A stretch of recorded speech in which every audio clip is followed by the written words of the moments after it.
പാർപ്പിടത്തിനും കൃഷിക്കും പ്രാധാന്യം നൽകി കായംകുളം കൃഷ്ണപുരം ഗ്രാമപഞ്ചായത്ത് ബജറ്റ്.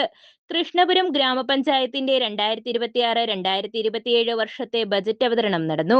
32,97,29,000 രൂപ വരവും 32,31,86,040 രൂപ ചിലവും പ്രതീക്ഷിക്കുന്ന ബജറ്റിൽ 65,42,960 രൂപ മിച്ചം കണക്കാക്കുന്നു.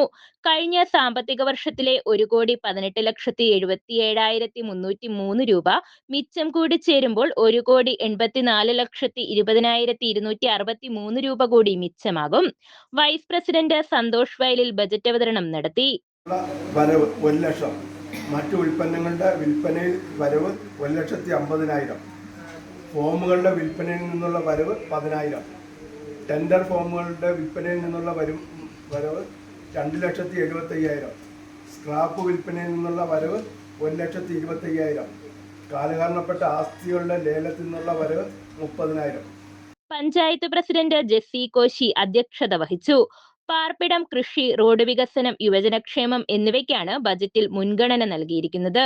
പാർപ്പിട മേഖലയ്ക്ക് 3,56,8,200 രൂപ, സേവന മേഖലയ്ക്ക് 6,63,94,200 രൂപ, അടിസ്ഥാന സൗകര്യ വികസന മേഖലയ്ക്ക് 4,52,22,000 രൂപ, ഉൽപാദന മേഖലയ്ക്ക് 92,83,840 രൂപ എന്നിങ്ങനെ വിവിധ മേഖലകൾക്കായി തുകകൾ വകയിരുത്തിയിട്ടുണ്ട്.